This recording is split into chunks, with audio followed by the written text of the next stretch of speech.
সোনারগাঁয়ে আধিপত্য বিস্তারকে কেন্দ্র করে ৩ গ্রামের মধ্যে সংঘর্ষের ঘটনায় অগ্নিসংযোগ ও ভাঙচুরসহ উভয় পক্ষের প্রায় ১৫ জন আহত হয়েছে।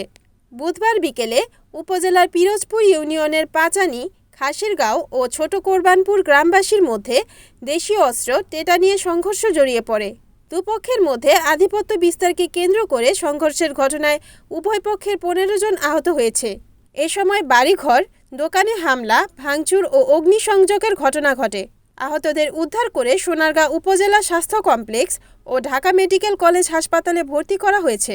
জানা যায়, পিরোজপুর ইউনিয়নের ২ নং ওয়ার্ড সাবেক মেম্বার খাসিরগাঁও গ্রামের মনির হোসেন ও ছোট কোরবানপুর গ্রামের রাসেল মিয়ার সঙ্গে একই এলাকার পাচানি গ্রামের হামিদুল ইসলামের সাথে বালু ভরাটকে কেন্দ্র করে এলাকায় আধিপত্য বিস্তার নিয়ে দীর্ঘদিন যাবৎ তাদের মধ্যে বিরোধ চলে আসছিল।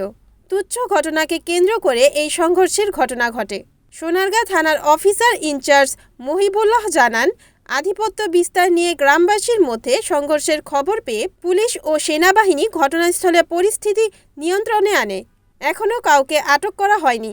ঘটনাস্থলে অতিরিক্ত পুলিশ মোতায়েন করা হয়েছে। পরিস্থিতি এখন শান্ত। অভিযোগ পেলে তদন্ত করে আইনগত ব্যবস্থা গ্রহণ করা হবে। আজকে দুপুর টাইমে আমরা বাসায় ছিলাম, মনি মেম্বার রাসেল মনি মেম্বার দলফল নিয়ে বারাটিয়া লোকজন নিয়ে আসা আমাকে উপরে হামলা চালাইছে। মসজিদ, দোকানপাট সব ভাঙিয়ে ফেলাইছে স্যার। ঠিক আছে, আমাকে লোক ১০-১২ জন আহত করে লাইছে।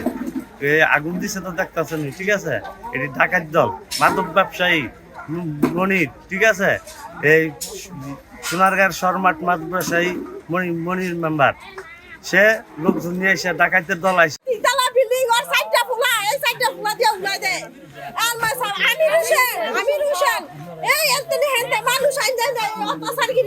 কি নিয়ে লাগছে এটা?